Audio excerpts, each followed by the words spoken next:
Halo Bray, kembali lagi di Gaptek.id dan di sebelah gua udah ada PC rakitan yang kalau kalian beli itu harganya bisa ngebeli satu unit mobil LCGC atau bahkan kalian bisa beli R3 bekas mungkin.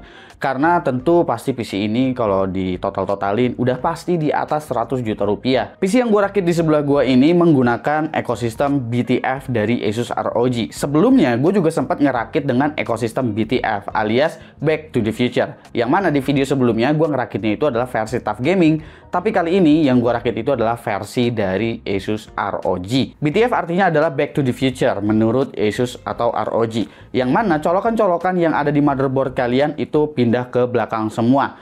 Kompetitornya juga punya fitur-fitur seperti ini, tapi ada satu hal yang memang cuma eksklusif di brand Asus aja, yaitu adalah di bagian kartu grafisnya, yang mana kartu grafisnya juga nggak menggunakan kabel sama sekali. Jadi ada konektor khusus di bagian motherboard dan juga kartu grafisnya, dan itu bisa mendeliver up to 600 watt untuk kartu grafisnya. Spesifikasi seperti apa sih yang gue gunakan sampai-sampai kalau ditotalin budgetnya itu memang udah ratusan juta untuk PC yang satu ini. Untuk kartu grafisnya kali ini gue pakai seri yang paling tinggi. Sebelumnya tuh 4070 Ti Super, yang satu ini adalah ROG Strix GeForce RTX 4090 BTF Edition. Yang mana kartu grafis ini tentunya punya yang namanya Goldfinger atau konektor khusus BTF. ROG menyebutnya GC-HPWR yang diklaim ini mampu memberikan daya up to 600 watt.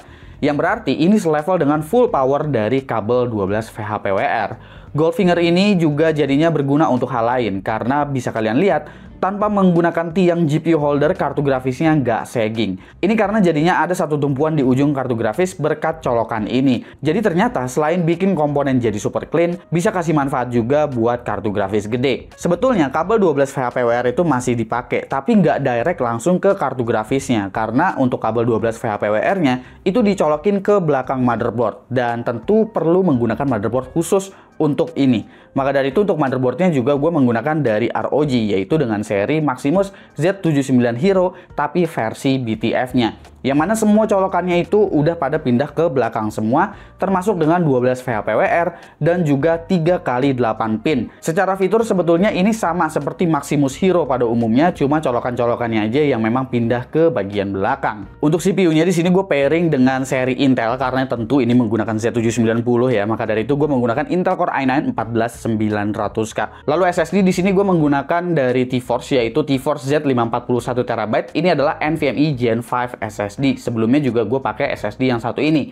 Tapi RAM-nya ini masih di 32 GB aja karena memang dikiriminnya adanya cuma ini doang, yaitu adalah T-Force Delta RGB 32 GB DDR5 6000. Sebetulnya kalau kalian pengen mentok banget, ya mentokin aja sekalian di 64 GB atau di 128 GB sekalian biar bener-bener maksimal. Meskipun sebetulnya kapasitas memori 32 GB untuk saat ini ya masih cukup-cukup aja sih. Cooling di sini pakai ROG Strix LC3 360 ERGB, yang mana ini adalah all-in-one water cooling 360 mili. Posisinya itu masih ada di bawah Ryujin ya. Kalau pakai Ryujin sebetulnya lebih asik lagi karena dia fan-nya tuh udah daisy chain. Jadi bakalan jauh lebih clean lagi kelihatannya. Lalu power supply menggunakan ROG Thor 2 Platinum 1200 watt. Jadi bisa flexing tipis-tipis juga nih untuk daya yang ditarik itu sekitar berapa watt itu kan bakalan kelihatan gitu ya. Apalagi ini spesifikasinya memang sangat-sangat sahabat PLN sekali. Lalu untuk casing gue menggunakan ROG Hyperion BTF Edition. Yang mana untuk seri Hyperion ini sebetulnya udah lumayan banyak ya. Gue udah sempat pakai di seri Evangelion, abis itu di seri biasa juga kayaknya gue sempat pakai ini.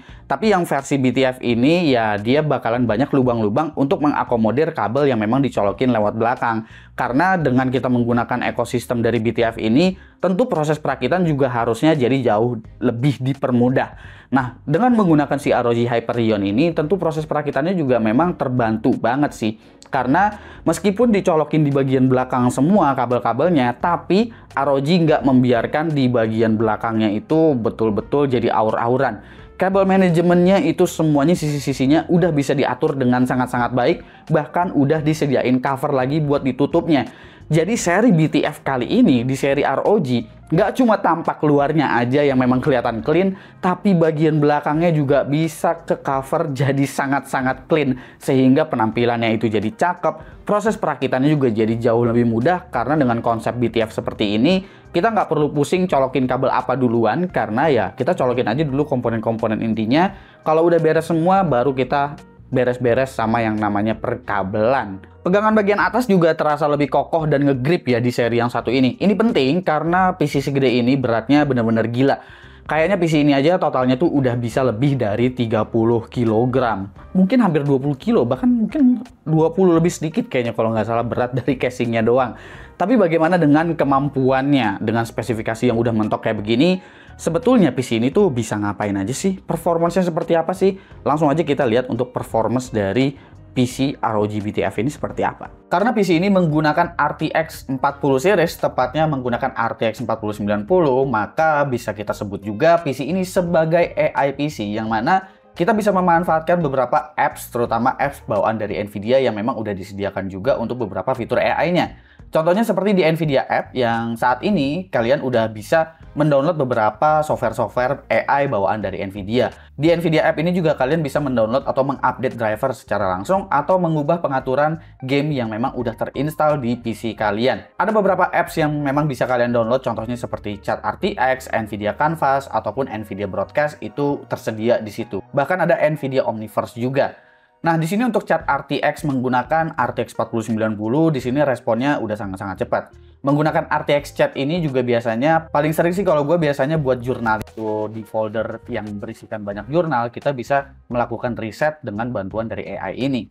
Lalu untuk Nvidia Canvas, di sini kalian tentu bisa coret-coret untuk bikin sketch to image, yang mana ini bisa dimanfaatkan juga kalau kalian butuh untuk bikin storyboard dengan waktu yang cepat. Karena nggak perlu gambar yang udah terlalu proper-proper banget, tapi bisa dimanfaatkan juga jadinya.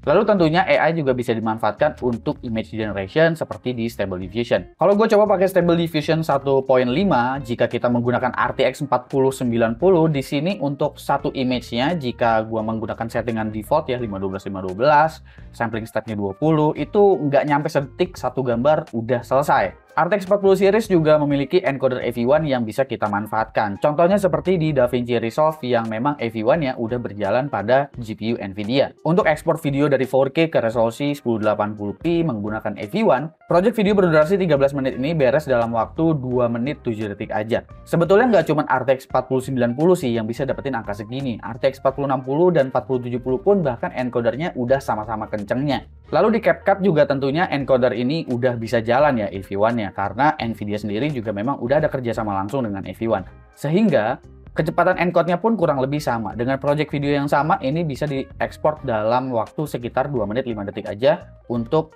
project video yang kurang lebih durasinya sama. Lalu untuk di Blender, jika gua tes menggunakan Blender Benchmark, RTX 4090 ROG Strix BTF Edition ini bisa mendapatkan skor sekitar 5400 sekian sampel per menit untuk scene monster, sementara untuk scene classroom itu dapat di angka 2748 sampel per menit. Tentu ini skor yang tinggi banget, jadi kemampuan 3D renderingnya juga memang sangat-sangat bisa dimanfaatkan. Terlebih lagi, RTX 4090 punya VRAM yang gede di 24 GB, jadi kalau kalian playback atau preview itu juga nggak menghambat. Cinebench R23 untuk Core i9 14900K, karena gue di sini menggunakan preset Intel default, maka dari itu untuk multicore-nya dapat di angka sekitar 36 ribuan bukan di 40 ribu. Single core-nya masih tetap kencang kok, ada di angka sekitar 2200 sekian. Dengan Intel default performance ini, CPU package temperatur juga jadinya nggak menyentuh ke angka junction temperatur karena masih ada di angka sekitar 80-an derajat Celcius saja ketika dia full load. Dan ini CPU package power-nya udah menyentuh ke angka 253 watt. Sementara kalau GPU-nya, jika gua cek di sini RTX 4090-nya, kira-kira beres apa enggak dengan konektor CBTF ini? Kalau gue cek di sini RTX 4090-nya bener ya, dia bisa jalan sekitar 450 watt, bahkan di sini 455 watt tanpa geser power limit sama sekali. Kalau digeser power limitnya tentu masih bisa lebih lagi. GPU temperaturnya juga masih aman banget di 60-an derajat Celcius aja untuk kelas 450 watt, jadi adem banget. Hotspotnya bahkan nggak menyentuh ke angka 90 derajat Celcius. Jadi coolingnya bisa dikategorikan bagus juga. AI di sini juga dipakainya nggak cuma untuk productivity ya, karena GeForce RTX sendiri memang diperkenalkan awal-awalnya AI-nya itu untuk gaming, yang mana itu ada di fitur DLSS. DLSS 3 memungkinkan untuk mengaktifkan frame generation dan refleks bersamaan, sehingga penalti dari latensi masih cukup terjaga. Refleks juga bisa di on-off-kan secara manual tergantung dari gamenya. Umumnya pada beberapa game kompetitif, Fitur refleks ini udah tersedia di setting in-game masing-masing. Tapi kalau di game AAA ada beberapa juga yang udah bisa di DLSS 3, contohnya seperti Cyberpunk 2077. Jika gue bandingin di sini, dan ini semuanya menggunakan ray tracing ya, resolusi native dan juga menggunakan DLSS, baik itu menggunakan frame generation ataupun enggak. Di sini kalian bisa lihat perbandingannya. Semuanya resolusinya itu adalah 4K. Dia tuh bisa lompat dari 39 fps menjadi 94 fps jika kita menggunakan DLSS frame generation. Dan ini ray tracingnya masih tetap nyala. Tapi kalau kalian nggak mau pakai frame generation pun, dengan DLSS quality aja, itu performance-nya udah bisa hampir naik 2 kali lipat. Kalian juga bisa melihat di sini untuk kualitas gambar, jika menggunakan DLSS quality, itu kualitas gambarnya masih tetap terjaga.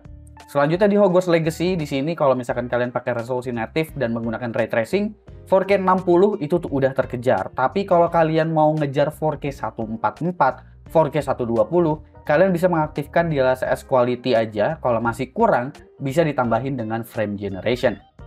Tapi kalau game yang nggak ada frame generation seperti Death Stranding yang memang udah sangat-sangat optimize, baik resolusinya native ataupun menggunakan DLSS quality, FPS-nya udah sama-sama tinggi. Bahkan untuk 4K 144Hz sekalipun udah gampang banget. Horizon Zero Dawn juga kayak begitu ya. Rata-rata FPS-nya untuk resolusi 4K, setting rata kanan semua. Native itu udah 131, tapi kalau kalian mau ngejar 4K 144Hz ya kalian tinggal aktifin DLSS quality aja, itu udah langsung kekejar untuk 4K 144Hz. Gue juga sempat ngecek untuk performa sintetik melalui 3D Mark V Strike Ultra. Grafik score-nya di sini untuk RTX 4090-nya ada di angka 24.200 sekian. Yang berarti memang kemampuan dari GPU-nya itu benar-benar nggak ada yang di-nerf sama sekali, meskipun ini colokan 12 VHPWR-nya itu dipindah ke belakang motherboard. 3D Mark Times V juga dapat grafik score di angka 34.000 sekian. Ini angka yang sangat-sangat kencang tentunya. Dan untuk kemampuan ray tracing seperti di Port Royal itu dapat skor di sekitar 25.400 atau mendapatkan FPS di sekitar 117, yang berarti kemampuan ray tracingnya juga memang sangat-sangat baik untuk RTX 4090 ini.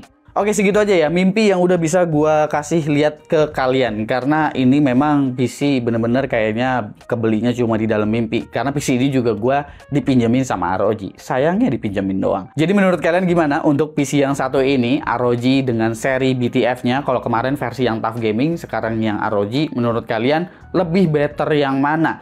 Tapi sejauh pengujian gua ini, nampaknya ROG memang sukses ya, karena dalam pengujian gua sekalipun, RTX 4090 di sini betul-betul nggak ada masalah sama sekali, meskipun dia menggunakan konektor khusus BTF. Betul-betul performance-nya sesuai lah dengan performance seharusnya si RTX 4090.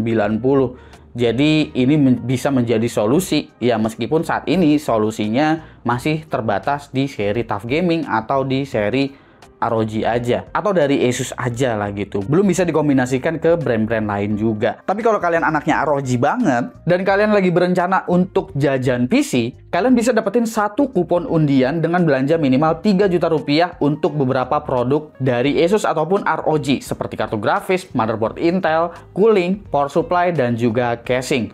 List hadiahnya itu banyak banget. Ada RTX 4060 Ti dari TUF Gaming, ada monitor bahkan ROG Strix XG27 ACS, ada beberapa peripheral seperti Azot, Setra TWS, ada mouse gaming juga yaitu TUF Gaming M3 generasi kedua. Kalau kalian penasaran dan pengen tahu informasi lengkap untuk promosinya, kalian bisa cek di kolom deskripsi aja untuk informasi lengkapnya.